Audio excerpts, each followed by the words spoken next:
الجارية القائمة الثابتة على أعدائهم أجمعين. أما بعد، فقد قال الله سبحانه تبارك وتعالى في القرآن الكريم: وهو أصدق القائلين وقوله الحق والصدق. أعوذ بالله من الشيطان الرجيم. بسم الله الرحمن الرحيم. إذا وقعت الواقعة ليس لوقتها كاذبة خافضة رافعة إذا رجت الأرض رجا وبست الجبال بسا فكانت هباء منبثا. صدق الله العلي العظيم. اللهم صل على محمد وآل محمد. حاضرین بزم اعزا، ماتم داران و پرسا داران سید الشهداء بطفیل 14 معصومین علیہ السلام، اور خصوصاً بتعید حضرت بطول بنت رسول معصوم عالم جناب فاطمہ زہرا سلام اللہ علیہا. اللهم صل على محمد وآل محمد. مجلس شب جمعہ ہے، سب مل کر دعائے شب جمعہ کی تلاوت کرتے ہیں. بسم اللہ الرحمن الرحیم. الحمد للہ من اول الدنیا الى فنائها ومن الآخرة إلى بقائها، والحمد لله على كل نعمة، وأستغفر الله من كل ذنب وأتوب إليه يا أرحم الراحمين. اللهم صل على محمد وآل محمد. شب جمعہ، شب رحمت، شب مغفرت، شب قبولیت دعا. پروردگار تجھے واسطہ دیتا ہوں محمد و آل محمد کا، شہدائے کربلا کا، ہمارے تمام گناہان کبیرہ اور صغیرہ کو معاف فرما. ہمارے والدین کے گناہان کبیرہ اور صغیرہ کو معاف فرما. ہمارے والدین کو صحت و سلامتی کے ساتھ عمر طویل عطا فرما. ہمیں جو لوگ پریشان حال، ان کی پریشانیوں، دکھ اور تکلیفوں کو دور فرما. جو لوگ مقروض ہیں ان کا قرضہ خزانہ غیب سے عطا فرما. پروردگار جو بے اولاد ہیں ان کو نیک اور صالح اولاد عطا فرما. بیمار ہیں انہیں شفا عاجل و کامل عطا فرما. ہم سب کو زندگی کی آخری سانس تک محبت اہل بیت پر اور صراط مستقیم پر ثابت قدم رہنے کی توفیق عطا فرما. پرچم اسلام کو سربلندی و شرف عطا فرما. پرچم کفر و نفاق کو سرنگوں فرما. دشمنان اسلام کو رست و نابود فرما. ہمارے مولا و آقا، ہمارے سید و سردار امام زمانہ کے ظہور میں تعجیل. ہم سب کو اپنے مولا و آقا کے مخلص غلام و جانثاروں میں شمار فرما. ربنا تقبل منا. اللهم صل على محمد وآل محمد. جیسا کہ آپ حضرات کے علم میں ہے کہ پچھلی شب جمعہ کو قیامت کے اوپر اصول دین میں توحید، نبوت اور امامت کی بات، قیامت کے اوپر بات شروع ہوئی تھی، اور آج قیامت کے حوالے سے دوسری مجلس ہے. ارشاد ہو رہا ہے سورہ واقعہ. سورہ واقعہ قیامت کا ہی ایک نام ہے. واقعہ، سورہ واقعہ جس کی بہت تاکید ہے کہ عشاء کی نماز کے بعد روزانہ سورہ واقعہ کی تلاوت کریں اگر رزق میں برکت چاہتے ہیں. رزق کی وسعت کے لیے سورہ واقعہ کی تلاوت کی بہت تاکید ہے. تو سورہ واقعہ میں قیامت کے منظر کو اللہ ارشاد بیان کر رہا ہے اور ارشاد فرما رہا ہے. پہلی آیت میں ارشاد ہو رہا ہے کہ اذا وقعت الواقعہ، اور وہ وقت کہ جب قیامت برپا ہوگی تو لیس لوقتها کاذبہ، تو اس کے برپا ہونے میں ذرہ برابر بھی جھوٹ نہیں ہے. یعنی کہ برپا ہونا حتمی ہے اور ممکن ہی نہیں ہے کہ قیامت برپا نہ ہو. اب اس کے بعد ہوگا کیا قیامت میں؟ اس کے بعد اللہ نے کہا لیس لوقتها کاذبہ خافضۃ رافعہ، ایک ایسی قیامت ہوگی کہ جب اوپر نیچے کر دیا جائے گا. خافضۃ رافعہ یعنی جو برے لوگ ہوں گے وہ نیچے ہو جائیں گے، جو اچھے لوگ ہوں گے وہ رافعہ، وہ بلند ہو جائیں گے. خافضۃ رافعہ اذا رجت الارض رجا. پھر کیا ہوگا قیامت میں کہ جب زمین کو زوروں سے ہلا دیا جائے گا، زمین کو زوروں سے جھٹکا دیا جائے گا. اب آپ سوچیں کہ دنیا میں جب کچھ سیکنڈ کے لیے زلزلہ آتا ہے تو کیسی تباہی مچ جاتی ہے چاروں طرف، چند سیکنڈ کا زلزلہ. اب جب قیامت کے دن زمین کو زوروں سے ہلایا جائے گا تو آپ سوچیں کہ کیا ہوگا. اذا رجت الارض رجا وبست الجبال بسا. اور پھر اللہ کہتا ہے کہ اور اس وقت کہ جب پہاڑ چور چور ہو جائیں گے، فکانت حباء منبثا. اور اس کے بعد اللہ کہتا ہے کہ پہاڑ گرد و غبار کی طرح اڑنے لگے. فکانت حباء منبثا. ایسا عالم ہوگا کہ جب آسمان سے ستارے ٹوٹ ٹوٹ کر زمین کے اوپر گریں گے، زمین کو زلزلہ آ جائے گا، اور اس وقت جو پچھلی گفتگو کو ہم نے جہاں پر روکا تھا وہیں سے آگے بڑھانا ہے، جب اسرافیل کو اللہ نے پیدا کیا ہے ایک کام کے لیے، اور وہ ہے سور پھونکنا۔ اسرافیل 2 مرتبہ سور پھونکیں گے۔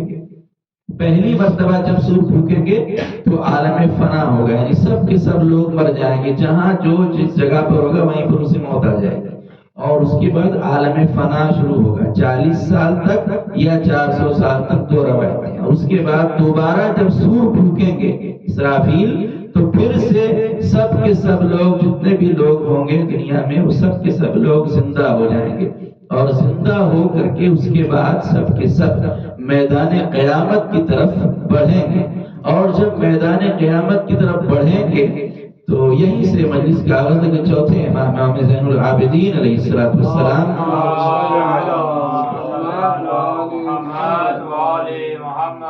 کے پاس ایک شخص آیا، اور آنے کے بعد سوال کرتا ہے کہ مولا، قرآن مجید میں ایک آیت ہے یومئذ ينفخ في الصور فتأتون افواجا، سورہ نبا کی آیت نمبر 23 ہے۔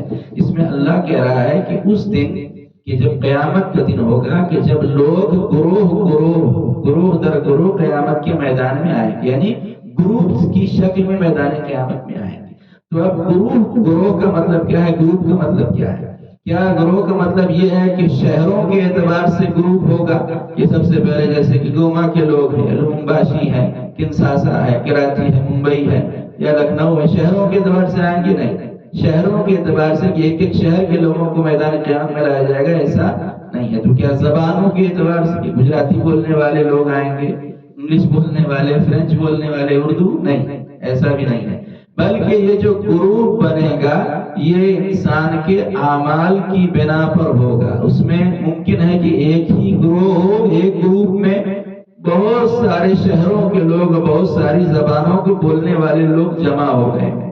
تو امام علیہ السلام سے اس نے پوچھا کہ مولا، یہ جو امام اللہ کہہ رہا ہے کہ گروپس میں آئیں گے، اس کا مطلب کیا ہے؟ تو امام علیہ السلام نے بیان کرنا شروع کیا کہ گروہ میں آئیں گے، یعنی ایک ایک گروپ ہوگا لوگوں کا اعمال کے اعتبار سے۔ اب امام نے بیان کیا اپنی روایت میں کہ سب سے پہلا جو گروپ ہوگا جو میدان قیامت میں آئے گا، جب پہلا گروپ لوگوں کا، تو ان لوگوں کو زمین کے اوپر لٹا دیا جائے گا، یعنی چت لٹا دیا جائے گا، اس طرح کہ ان کا سر آسمان کی طرف ہوگا۔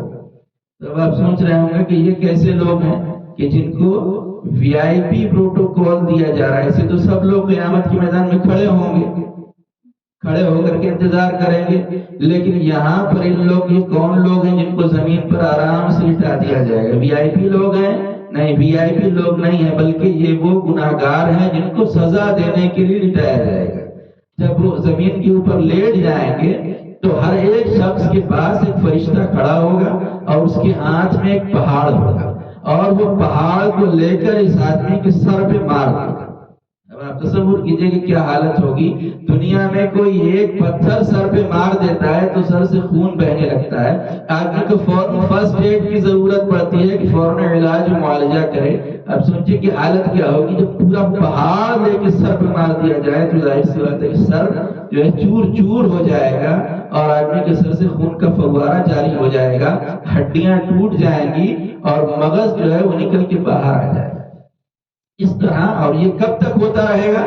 دنیا میں اگر کسی کے اوپر کوئی بلا، کوئی مصیبت، کوئی بیماری آ جاتی ہے تو آدمی سوچتا ہے کب تک رہے گا، 2 سال 4 سال کے بعد آدمی کو نجات مل جائے گی۔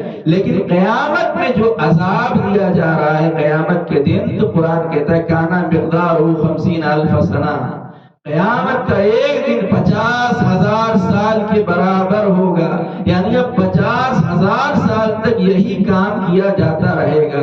سر ٹھیک ہو جائے گا، پھر سے فرشتے پہاڑ کو لے کر فرشتہ سر پہ مارے گا، اور پھر سے سر چور ہو جائے گا، پھر ٹھیک ہوگا، پھر سے 50,000 سال تک یہی عمل چلتا رہے گا۔ پھر امام نے فرمایا کہ دوسرا گروہ جب میدان قیامت میں آئے گا تو اس کی حالت یہ ہوگی کہ جب میدان میں قیامت میں لایا جائے گا تو اسے کروٹ کے بل لٹا دیا جائے گا، کروٹ کے بل، یعنی کروٹ اس طرح سے لٹایا جائے گا، کروٹ کے بل۔ اور اس کے بعد امام نے فرمایا کہ لوہے کو پگھلا کر، لوہے کو جلایا جائے گا، اور جب لوہا پگھل جائے گا اور شیشے کو پگھلایا جائے گا، اور اس پگھلے ہوئے شیشے اور لوہے کو کروٹ لٹا کر کان میں ڈالا جائے گا۔ جب ایک طرف کان میں ڈالا جائے گا، کان جل جائے گا، تو پھر دوسری طرف پلٹا جائے گا، اور دوسری طرف کروٹ لٹا کے پھر دوسری طرف کان میں ڈالا جائے گا۔ اب سوچئے کہ کیا عالم ہوگا اور کیا حالت ہوگی دنیا میں۔ ایک چھوٹا سا کیڑا کان میں چلا جائے، آدمی کو برداشت نہیں ہوتا، ایسا درد اور ایسی تکلیف ہوتی ہے۔ اب جب سیسا اور لوہے کو پگھلا کر ڈالا جائے گا تو آدمی کی ظاہر سی بات ہے کہ حالت بہت ہی غیر ہونے لگے گی آدمی۔ یہ دوسرا گروپ امام نے فرمایا۔ پھر امام نے فرمایا کہ تیسرا گروپ جو لوگوں کا ہوگا، جب ان کو میدان قیامت میں لایا جائے گا تو ان کے لیے ایک کمرہ بن جائے گا، کمرہ بن جائے گا، اور کمرہ ایسا کہ ان کے جسم میں بالکل فٹ ہو۔ جس طرح دنیا میں جب ہم کپڑا پہنتے ہیں، لباس ہمارے جسم پر بالکل فٹ آ جاتا ہے، اسی طریقے سے وہ جو روم ہوگا بالکل فٹ آ جائے گا ان کے اوپر، اور ایسا روم ہوگا کہ وہ چلائیں گے کہ تحتی نار، شمالی نار، یساری نار، چاروں طرف سے ان کو آگ ہی آگ ہوگی۔ یعنی میرے سامنے بھی آگ ہے، پیچھے بھی آگ ہے، داہنے بھی آگ، بائیں بھی آگ، اوپر بھی آگ، نیچے بھی آگ، چاروں طرف سے ان کو آگ آگ ہوگا، اور وہ چلائیں گے، اور اس طرح سے ان کو سزا دی جائے گی آگ کی کہ ان کو آگ میں جلایا جائے گا۔ اور اس وقت تک کہ جب تک 50,000 سال، کانا مقدارہ خلفی نار 50,000 سنہ، 50,000 سالوں تک یہی عذاب آگ کا انہیں دیا جائے گا۔ پھر امام نے فرمایا چوتھا گروپ، جب میدان قیامت میں چوتھے گروپ کو لایا جائے گا تو جب یہ لوگ آ جائیں گے تو فرشتوں کے ہاتھ میں آگ کی بنی ہوئی چھری اور آگ کی بنی ہوئی قینچی ہوگی، اور اس آگ کی چھری اور قینچی سے فرشتے ان کے جسم کے گوشت کو کاٹ دیں گے، اور کاٹ کے جب گوشت گرے گا، اور یہی گوشت فرشتے ان کو کھلائیں گے، یہی گوشت فرشتے کھلائیں گے۔ آپ سوچیے کہ کتنا مشکل مرحلہ ہوگا یہ چوتھا۔ اور پانچواں، پھر امام نے فرمایا کہ پانچواں گروہ جب میدان قیامت میں آئے گا تو جب یہ لوگ میدان قیامت میں آ کے کھڑے ہو جائیں گے تو زنجیریں ہوں گی فرشتوں کے پاس، اور ان زنجیروں سے سر کے بال سے لے کر پیر کے ناخن تک ان لوگوں کو زنجیروں سے جکڑ دیا جائے گا، اور وہ زنجیر وہ ہوگی جسے ایک عرصے تک آگ میں جلایا گیا، آگ میں گرم کیا گیا ہو، اور اس گرم زنجیر سے پورے جسم کو جکڑ دیا جائے گا۔ یہ پانچواں۔ اور اس کے بعد امام نے فرمایا کہ چھٹا گروہ، یہ قیام 50,000 سال تک یہ عمل ہوتا رہے گا۔ پھر امام نے فرمایا کہ چھٹا گروہ وہ جو ہوگا کہ جب میدان قیامت میں لوگوں کو لایا جائے گا، تو امام نے فرمایا کہ عرب میں ایک جھاڑی ہوتی ہے، ایک کانٹے دار جھاڑی، کہ اس میں اگر انسان کا ہاتھ ایک بار لگ جائے تو کھال اتر جاتی ہے۔ تو جب یہ لوگ میدان قیامت میں آئیں گے تو اسی کانٹے دار جھاڑیوں کو ان کی آنکھ کے اندر ڈال دیا جائے گا، اور یہ عمل 50,000 سال تک ہوتا رہے گا۔ پھر امام نے فرمایا کہ ساتواں گروپ کہ جب میدان قیامت میں آئے گا تو ان لوگوں کو بٹھا دیا جائے گا میدان میں، اور بٹھا کر کے سر کو نیچے کر دیا جائے گا، کہ سر نیچے ہی رہے، اور ایک دسترخوان لگے گا۔ اب اس دسترخوان کے اوپر کوئی رنگ برنگی غذا نہیں ہوگی، کھانے پینے کا سامان نہیں ہوگا، بلکہ مرا ہوا کتا اور سور وہ ہوگا جس میں کیڑا پڑ گیا۔ یہ قدرتی عمل ہے کہ جب جانور مر جاتا ہے تو خود بخود اس کے جسم میں کیڑے پڑ جاتے ہیں تاکہ کیڑا اس کو کھا جائے۔ تو کیڑے پڑے ہوئے کتے اور سور ہوں گے، اور ان لوگوں سے کہا جائے گا کہ وہ ان لوگوں کو کھلایا جائے، کھائیں گے پھر الٹی ہو جائے گی، الٹی ہوگی پھر سے وہی کھلایا جائے گا، اور یہ عمل 50,000 سالوں تک چلتا رہے گا۔ پھر امام نے 8واں گروپ فرمایا کہ 8واں گروپ لوگوں کا وہ ہوگا کہ جو چوٹی کی شکل میں آیا، انسان نہیں بلکہ چوٹی بن کر آئیں گے، اور جب وہ آئیں گے تو ظاہر سی بات ہے کہ چوٹی کیونکہ اتنی چھوٹی ہوتی ہے لوگوں کے پیروں سے روندا جائے گا، لوگ چڑھ جائیں گے، کبھی ہاتھ ٹوٹ جائے گا، پیر ٹوٹ جائے گا، پورا جسم ٹوٹ جائے گا۔ آپ نے دیکھا ہی ہوگا کہ جب بھیڑ اور مجمع ہو، خاص کر کے جب حج کے موقع پر اور طواف کر رہے ہو اور آپ کا کوئی سامان گر جائے، اگر آپ اس کو اٹھانے کے لیے جھکیں گے تو ظاہر سی بات ہے کہ بھیڑ ہے وہ آپ کے اوپر چڑھ کر کے چلی جائے گی اور لوگوں کو پتہ بھی نہیں چلے گا کہ نیچے کون ہے۔ بس اسی طرح سے چوٹی جیسی چھوٹی مخلوق ہے، اب وہ میدان قیامت میں آئے گی لیکن لوگ اس طرح سے چڑھ کے چلے جائیں گے اور کہاں ہے چوٹی کچھ پتہ نہیں چلے گا۔ یہ 8 گروپ امام نے بیان فرمائے، اور جب 9واں گروپ بیان کرنا چاہا امام نے تو کیا دیکھا کہ سامنے جو شخص تھا جس سے امام بیان کر رہے تھے وہ بے ہوش ہو کے گر پڑا، اور جتنے لوگ بیٹھے ہوئے تھے وہ سب رونے لگے، ان کی آنکھ سے آنسو جاری ہو گئے۔ تو ظاہر سی بات ہے کہ ہم اگر اپنی گناہگار زبان سے بیان کریں تو شاید آپ کے اوپر کوئی اثر نہ ہو، سننے والوں کو کوئی اس کا اثر نہ ہو، لیکن جب امام معصوم اپنی پاک زبان سے، اپنی معصوم زبان سے وہ بھی قیامت کی حالات کو بیان کرے تو لوگوں کے اوپر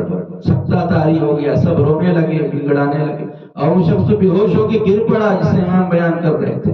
اور جب ہوش میں آیا تو امام نے کہا کہ نماز کرو، تو اس نے ہاتھ جوڑ لیا کہ نہیں مولا، اب میرے اندر سننے کی طاقت نہیں ہے، میں برداشت نہیں کر سکتا ہوں، اب مجھے آگے آپ مت بتائیے، بس مجھے اتنا بتا دیجئے کہ ان لوگوں کو جو سزا ملی ہے یہ سب میدان قیامت میں، تو آخر اس کا ریزن کیا ہے؟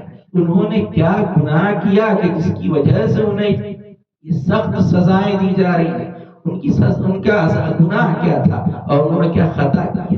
تو پھر امام نے ان سارے گناہ، ان سارے عذاب کی جو وجوہات ہیں ان کو امام نے بیان کیا کہ ان لوگوں نے کیا گناہ کیا۔ ایک میسج آیا تھا اور بڑا اچھا میسج کسی نے لکھا تھا کہ جب کوئی انسان گناہ کرنا چاہتا ہے تو داہنے بائیں دیکھ لیتا ہے، آگے پیچھے دیکھ لیتا ہے کہ کوئی دیکھ تو نہیں رہا ہے، صرف اوپر دیکھنا بھول جاتا ہے۔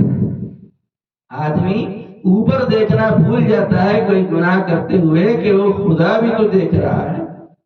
امام نے بیان فرمایا سب سے پہلا گروپ کون سا ہے جو میدان قیامت میں آئے گا؟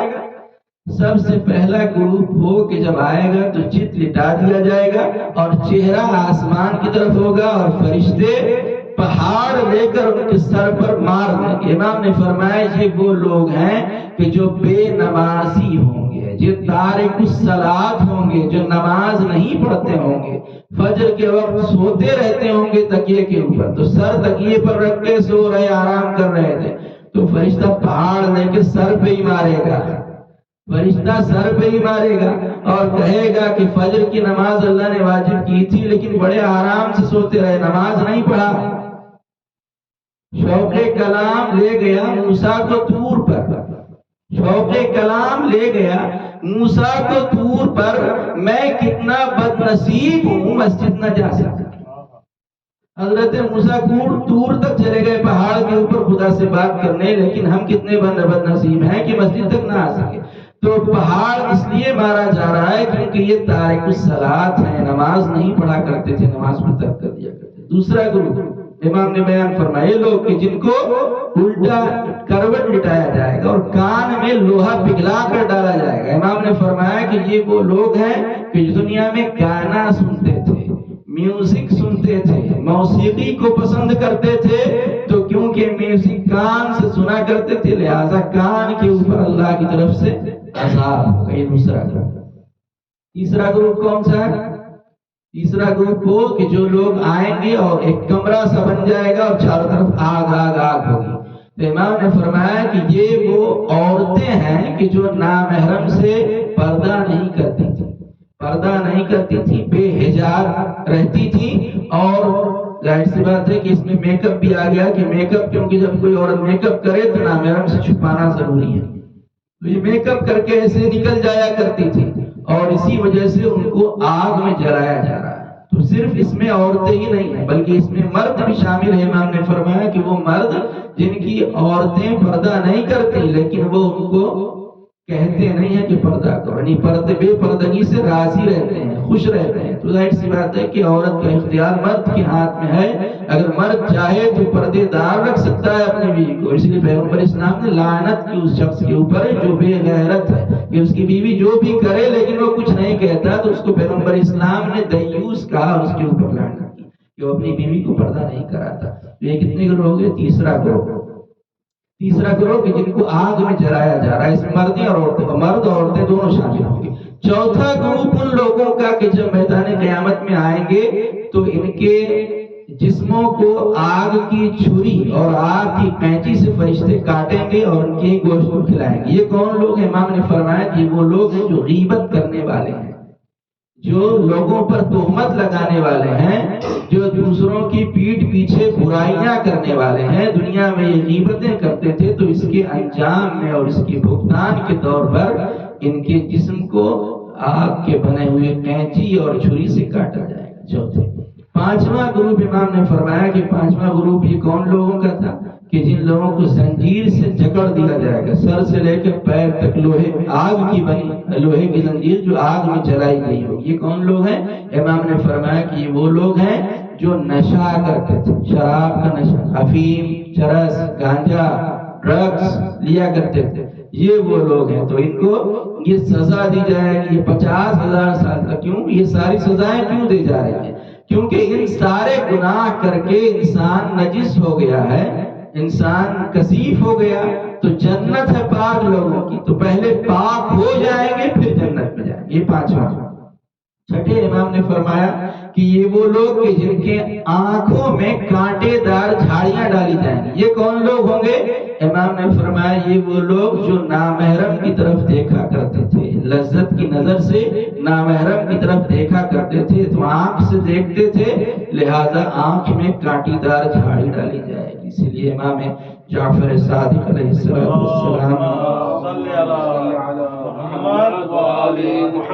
فرماتے ہیں کہ نامحرم کی طرف آدمی جو نظر کرتا ہے یہ شیطان کے تیر، زہر آلود تیروں میں سے تیر ہے، شیطان کا تیر ہے کہ جو آدمی نامحرم کی طرف نظر کرتا ہے، شیطانی تیر ہے۔ تو کتنا ہو گیا؟ 6 ہوا۔ ساتواں گروپ جو امام نے بیان فرمایا کہ یہ لوگ ہوں گے جو کتے اور سور، مرا ہوا کتا اور سور ان لوگوں کو کھلایا جائے گا جس میں کیڑے پڑ گئے ہوں گے۔ یہ کون لوگ ہیں؟ تو امام نے فرمایا کہ یہ وہ لوگ ہوں گے کہ جن کے لیے اللہ نے حلال رزق کے راستے کو فراہم کیا تھا، حلال طریقے سے رزق حاصل کر سکتے تھے لیکن پھر بھی حرام طریقے سے رزق کو حاصل کرتے تھے، حرام کام کر کے روزی حاصل کرتے تھے، تو انہیں اب حرام گوشت جانور کھلایا جائے گا۔ تو اب چاہے حرام گوشت حرام طریقے سے روزی حاصل کرے یا اپنے رزق کو حرام کر دے، جیسے کہ جو آدمی خمس نہ دے، اس میں امام کا حق ہے، اولاد امام کا حق ہے، خمس نہ دے تو مال جائز ہی نہیں ہوگا، استعمال کرنا ہی، تصرف آدمی اس مال میں نہیں کر سکتا۔ ایسا ہی ہے، اس کی مثال کہ جیسے گھر ہے، اس کے 2 مالک ہیں، ایک سے اجازت لیا اپنے، دوسرے سے بغیر اجازت کے اس گھر میں نماز پڑھا تو وہ نماز قبول نہیں ہے کیونکہ اجازت دوسرے کی نہیں ہے۔ تو اسی طرح سے امام نے فرمایا کہ اپنے مال کو، اپنے رزق کو یہ حرام طریقے سے حاصل کرتے ہیں، لہذا ان کے لیے یہ عذاب ہے کہ حرام گوشت جانور نہیں کھلایا جائے گا۔ 8واں اور آخری جو امام نے بیان فرمایا کہ چوٹی کی شکل میں، چوٹی کی شکل میں یہ کون لوگ ہوں گے کہ چوٹی کی شکل میں آئیں گے؟ امام نے فرمایا یہ وہ لوگ جو دنیا میں غرور، تکبر، گھمنڈ و اہنکار کرتے تھے، قائم سمتھنگ میں کچھ، غرور کسی چیز کا بھی ہو سکتا ہے، مال و دولت کا غرور، پیسہ، بہت زیادہ پیسہ ہے تو اس کے اوپر غرور ہے کہ فراری میں چلتے ہیں، کوئی سلام کرتا ہے تو علیکم السلام نہیں، سر سے اشارہ کر دیتے ہیں، تو یہ بھی غرور ہے، یہ پیسے کا۔ اور مال و دولت کا یہ غرور، پیسے کا غرور ہو سکتا ہے، عبادت کا بھی غرور ہو سکتا ہے کہ کوئی بہت عبادت، 5 وقت کی نماز پڑھتے، نماز سب پڑھتے، اس کا غرور آ گیا کہ میں سب سے اچھا ہوں، سب سے زیادہ عبادت کرنے والا ہوں۔ کسی کو حسن کا غرور کہ بہت خوبصورت ہے تو اپنے حسن کے اوپر، خوبصورتی کے اوپر سب سے زیادہ خوبصورت میں ہوں۔ اسی طرح سے علم کا غرور کہ کسی کے پاس سب سے زیادہ علم آ جائے تو علم پر غرور کرے کہ سب سے زیادہ علم میرے پاس ہے۔ لہذا یہ سارے کے سارے جو گناہ ہیں، سارے کے سارے گناہ کی جن کی وجہ سے قیامت کے دن اللہ کا سخت ترین عذاب اپنے بندوں کے اوپر ہوگا، اللہ ہم کو ان سارے گناہوں سے محفوظ رکھے تاکہ ہم قیامت کے دن ان سارے عذاب سے بچ سکیں۔ تو لہذا گناہوں سے بچنا اس دنیا میں بہت ضروری ہے۔ اگر کوئی چاہتا ہے کہ قیامت کے دن عذاب سے بچ جائے تو ان گناہوں سے اپنے آپ کو بچائیں، اور جب گناہوں سے اپنے آپ کو بچائیں گے تو پھر قیامت کے دن عذاب سے نجات مل جائے گی. اور گناہوں سے معافی اور گناہوں سے بچنے کا ایک بہترین ذریعہ ہے اہل بیت اطہار علیہ السلام کہ ان کے وسیلے، اگر ان کو وسیلہ بنا کر اللہ کی بارگاہ میں دعا کیا جائے تو اللہ ان سارے گناہوں کو معاف کرنے کے لیے تیار ہے.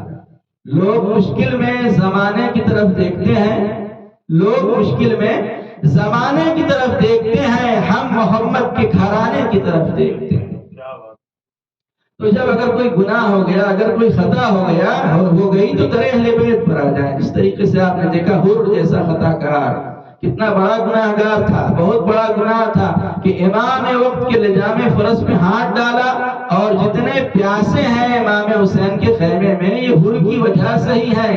لیکن جب حر کو اپنی خطا کا احساس ہوا تو ایک مرتبہ اپنے ہاتھوں کو باندھ کر اپنے ساتھ بیٹے کو لے کر، غلام کو لے کر، بھائی کو لے کر در امام حسین کی طرف آ گیا، امام کے قدموں پہ سر رکھ دیا اور ایک مرتبہ امام سے پوچھتا ہے مولا کیا میری خطا معاف ہو سکتی ہے؟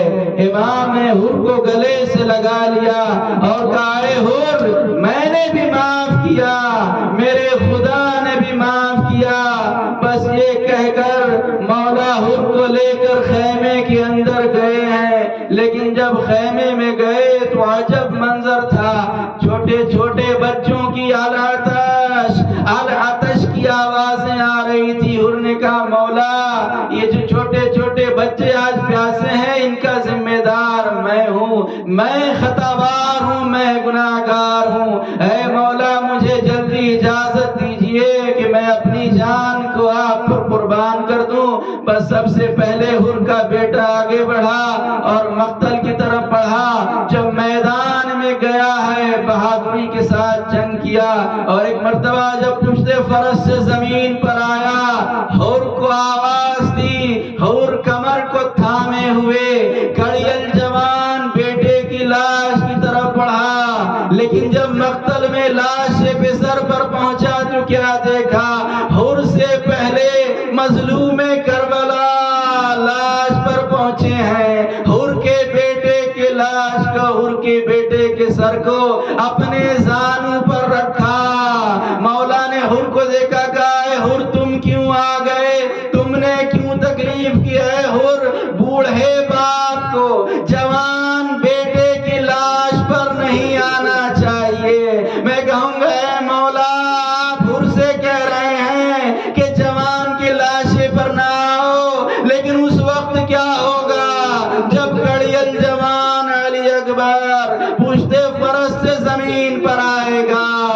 آپ ہی ہوں گے جو علی اکبر کے لاشیں کو اٹھا کر خیموں لے جائیں. انا للہ و انا الیہ راجعون. لذنب قضائه وتسليما لامره وسيعلم الذين ظلموا ايام القلب ينقلبون ما تبصرون.